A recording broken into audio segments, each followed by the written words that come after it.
Your Seahawks came into this past Sunday's game against Atlanta with their back up against the wall. On a 3-game slide that was seeing their season slide dangerously close to the cliff's edge, finding themselves having to go out on the road at 10 a.m., which is such a tough start time for those West Coast teams, and facing a first-place Falcon team that, with basically the nearly same constructed roster, came into your house not 2 years ago and won. And that was with Marcus Mariota at quarterback, not Kirk Cousins. A lot tougher test this time, and your Seahawks stood up and answered the bell this past Sunday with not only an impressive win, 34-14, but a complete team victory at that. And the most impressive win of the season, I think, by and large. All 3 phases contributed to this W. Everyone did their part, whereas even in a lot of the wins this year, we have 2/3 of the team doing their part, but not quite everybody. And this starts with the offense in this game, because they set the tone with an initial 11-play drive that took up a good 5 minutes off the clock, but established that they were going to find some consistency there right from the jump, both able to use the running game early, which has been a bit of a tripping up point for them, right? Where they become too pass happy in the first half and then just get away completely from the rushing attack. But here they stayed with it in this game. 14 carries, 69 yards for Walker in full in a game where he was operating with that Jordan Jazz flu game-like symptoms he was trying to get through there and carrying himself through. You could see he was gutting it out on the sidelines. But a great plan of attack from Grubb, who remained balanced in that first half, was able to find some effectiveness in the running game, helped to kind of open some things up from the offensive standpoint. You got a lot of good consistent drives in that first half, especially to allow your defense to find their footing. Only one pure 3-and-out in that first half. He was creative in his attack, was Grubb. You mixed in a trick play in this one where Jackson Smith takes the swing play and then throws the ball up. Jackson's deciding on this trick play, I'm going to get one opportunity a year to run this damn thing.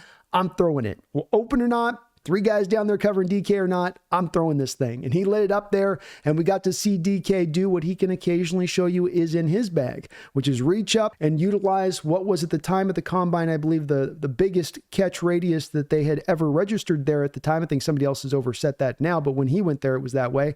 Extends out, rips the ball out of the sky, gets a big play 35 yards down the field to help really set the stage for you on that drive. But the offense was consistent throughout that whole first half, helping the defense out. And a centerpiece of this, as has been since we started this game, as has been really by and large part over the past 2 years, and that is Geno Smith. His stat line is not going to really encapsulate how good of a game he had. 18 of 28, 207 yards, 2 touchdowns. He was efficient. He was effective. But the day could have been by and large much better if you got back a few of those drops. This receiving core, as talented as they are, has their share of drops through these games at times, which then depresses and doesn't make the day look quite as good as it should have looked for Geno. But I thought he was absolutely tremendous in this game, showing you good pocket navigation. I thought that the Seahawks offensive line gave him really the best pockets he's had all season on the consistent basis, where it's really come and go really from that offensive line. The Seahawks were down to their fourth string right tackle in this game. 7th round pick Mike Jarrell, and Mike Jarrell went out there and he really held up. Grubb did a good job early on of building in a lot of chip blocks and a lot of help there for Jarrell. As you know, that kid was going to have nerves going through the roof, but he did a tremendous job holding out there up on the day against a guy in Judon, that's a pro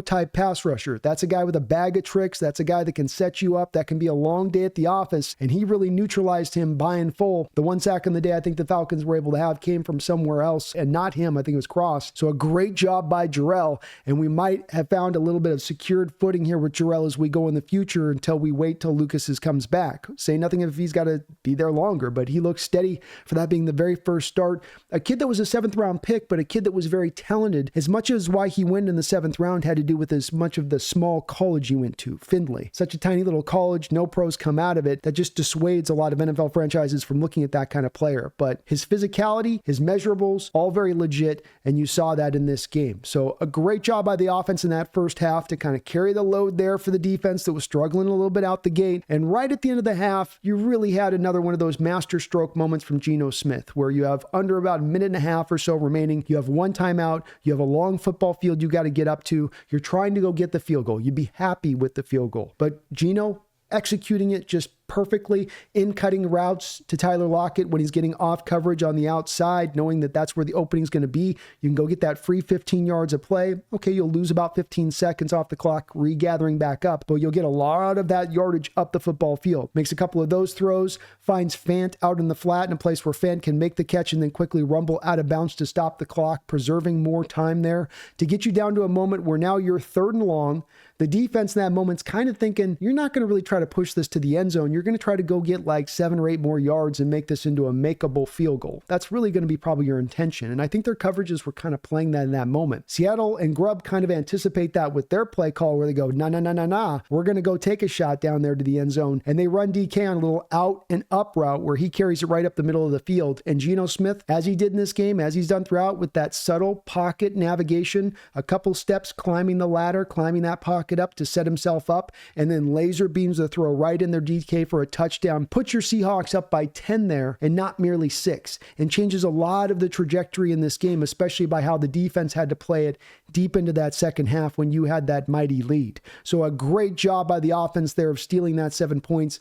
Ballsy by Grubb. Fantastic throw there by Geno Smith, and of course, great catch by DK to hold on as he's getting hit right after the throw. DK had a good day on this one, 100 yards. Went out with an injury. We're hearing initial reports as it sounds like it maybe is only an MCL, which is really your best case scenario in these kind of deals. Not Achilles, not a broken bone, not a torn ACL. So MCL would be the best thing on that. And he had a really good half there. Didn't have to do a lot in the second half. And I think deep in the third quarter is when he kind of got injured and they stopped really throwing very much after that point anyway. But DK on a couple of those catches showed you what a difference maker he can be on that football field. And that's going up against a number 1 corner. That's going up in a guy in AJ Terrell, who's a former first-round pick, who's been given a lot of money, just recently paid a big contract by the Atlanta Falcons team for his coverage ability, and DK gave it to him today. Showed you why he is so valuable. He pulls coverages, he pulls the number 1 cornerback, and he still yet remains productive, even sometimes only playing a half. Kenneth Walker, man, he was out there fighting through, gutting through. My man had his Michael Jordan flu game, a la the Utah Jazz in the finals back in the mid-90s, where Jordan just had to gut it out through the game,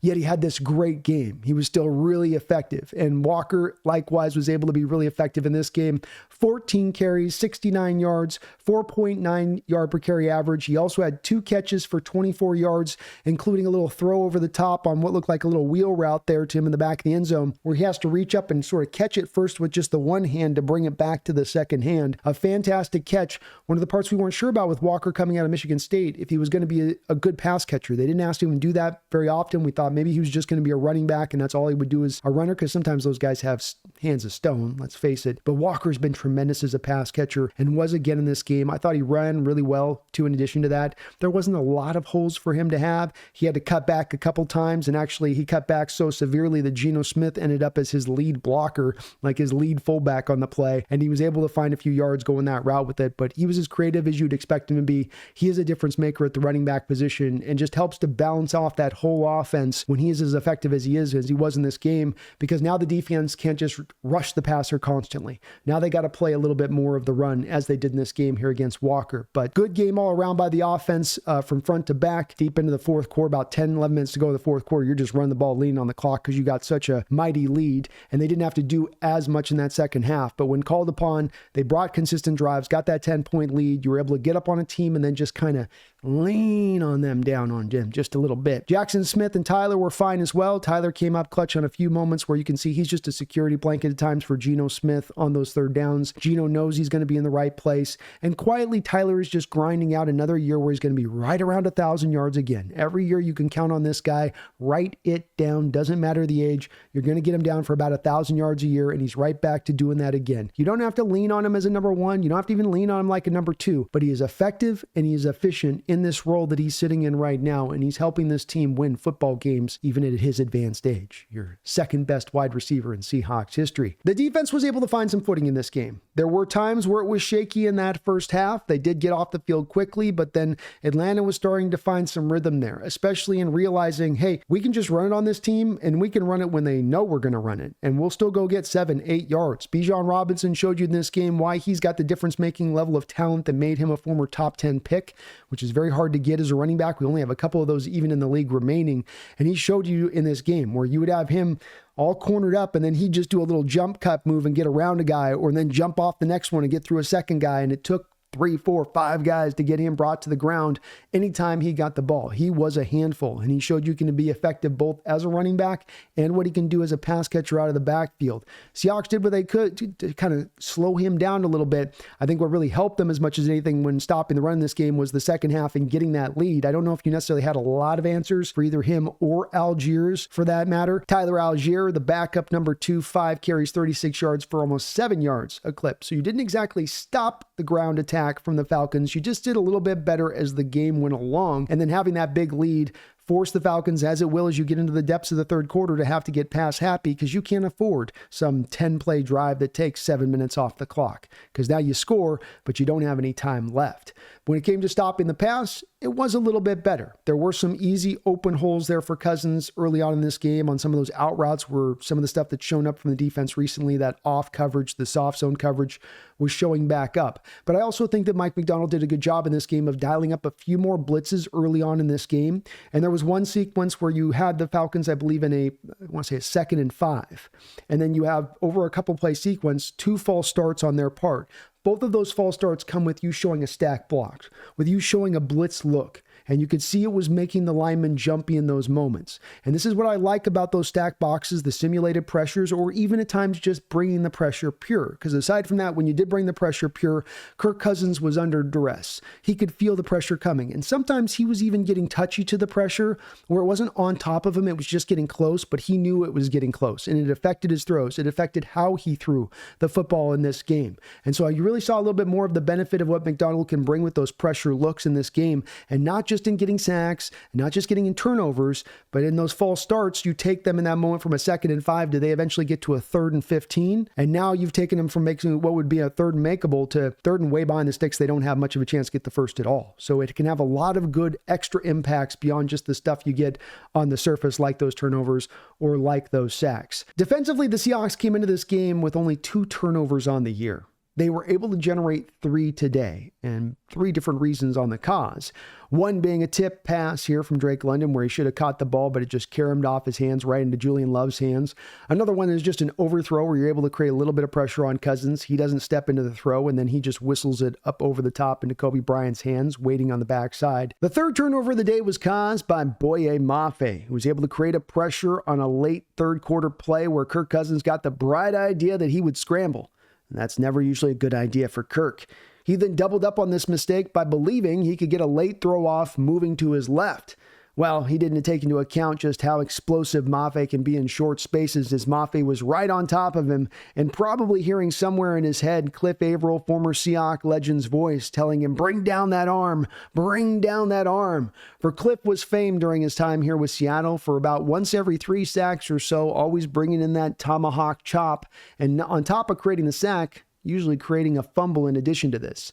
Well, in this play, you were able to see Mafe do something similar there. It was more of, as my chat put it, kind of a baby tomahawk, but catch that arm, not just try to make the sack, but actually catch the arm in addition to that to force the fumble. And Cliff is a guy that has worked with these Seahawks pass rushers in the past, as he is still locally set up, helping youngsters and vets do just that. Derek Hall's Johnny on the spot. He picks up that fumble and sets his sights for the end zone. The problem is there's an Atlanta Falcon offensive player directly in front of him and with the sideline just to their left, meaning that it looks like he's got a relatively easy tackle of Derek Hall to force him out of bounds. And if Derek goes out of bounds there, yes, your offense is in good field position. And maybe they go on the field and they score a touchdown right off the bat. Maybe they only get a field goal. Maybe they don't even score at all. What I'm trying to say is that moment changed the complexity of that game, getting the score there at the touchdown versus not. And it was set up by Devin Witherspoon.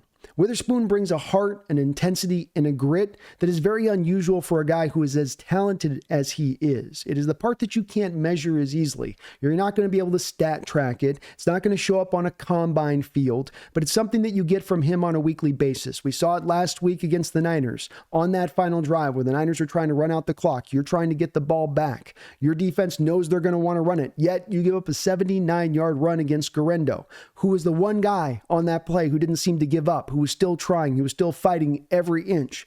It's Witherspoon getting up the field and tackling Garendo at the 2-yard line. And who's the guy in this game who comes screaming from off screen? Witherspoon running up to go take on that tackler of the Falcons, getting the block laid down so Hall was freed up to go down there and score that touchdown. Again, changing the complexity of this game, as then the Falcons could not lean on the rushing attack really by and large, and that had been the best part of their attack early on in that game, making them one-dimensional. It was because you got that touchdown there in the moment, a huge game-changing play coming from Moffett, coming from Hall, but also Witherspoon there on a play that you'll never find on a stat, but huge in this game and helping you to get the other side of it. There's a couple other defenders I want to note on that defense who had a really good day. Byron Murphy came back from that hamstring injury, and you felt his presence, especially in the ground game. 4 tackles, had a tackle for loss on a big play late in this game to stop the run. Also forced a quick throw from Cousins on a pressure from his standpoint. He'll be well graded coming off this game. And a guy that you got to give a tip of the hat to, Josh Jobe.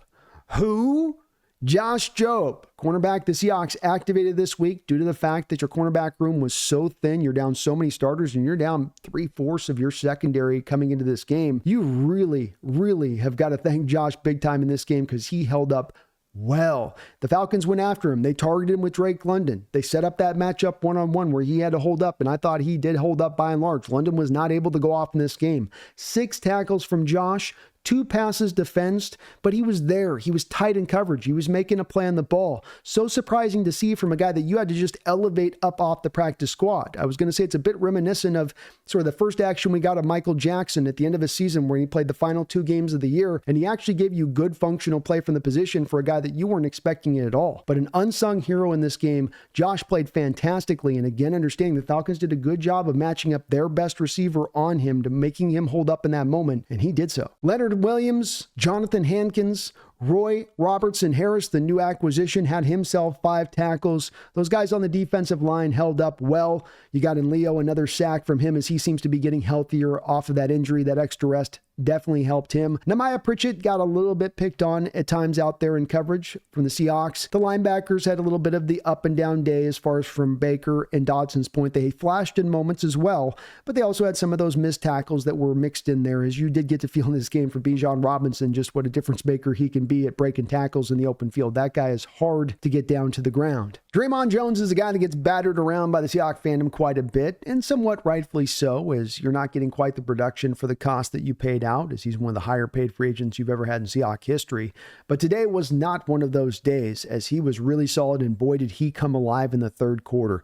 Had a couple tackles in this game, couple tackles for loss, had a sack, had a pass defensed, but you got a little bit of all around of the scope of what he can bring to the table when it's working right, and good to see that productivity come off the edge. The third phase of your football team was strong all the way around, from how they defended the punts and kickoffs to how they punted, to how they kicked, to how they returned the ball. All the way around, it was nothing but good. First, you stop the Falcons in any of their return game from making anything happen. When you flip it over to the other side, you've got D. Williams with a really nice 18-yard return in this game. Also had a nice 34-yard kick return in this game. Look, Jason Myers, he's in one of those great Jason Myers years, it would look like, as he made both of his kicks, including a 59-yarder. And then you have Michael Dixon, who on 4 punts had 3 of those punts inside the 20-yard line. And because he was doing so much at trying to pin the Falcons on a long field in this game, you can't really look at his average in this one. Look at how he's able to pin them in. It wasn't down around the 5, but he was able to force those Falcons to be on a very long field when they took over on the offensive side of the ball in this game. We don't know the final form the Seahawks team will take this season. We don't know how it'll all come together. We don't know if the injury front will clean up better and this team might be at its best by the end of the season.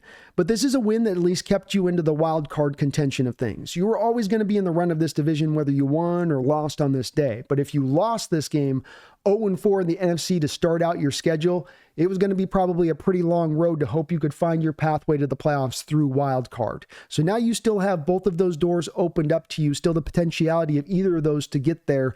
And a team that gave you a full, complete victory here. They gave you a bit of a blueprint win. When it's going right, when we get all 3 of these things cooking together, look what we can give you. An easy win, a win where you've got it in the early part of the fourth quarter, well at hand. So hopefully they can bring more of these kind of victories out as we go forward this year. At the very least, just have all three of those phases working fully together. Win the turnover battle. These are the type of things that are going to help you consistently get to wins, even if you have certain other things not quite working well for you. So great win from the Seahawks. Love what we're seeing from the team as far as this coming together off the back of those prior 3 games. A little bit of extra rest, no doubt, helped. Let's see if they can keep this momentum going as the schedule is going to continue to get tougher. My name is Brandon Kane. This is the Hawks Nest. Please hit the like button. Please subscribe. But beyond all that, don't you ever forget, go Hawks.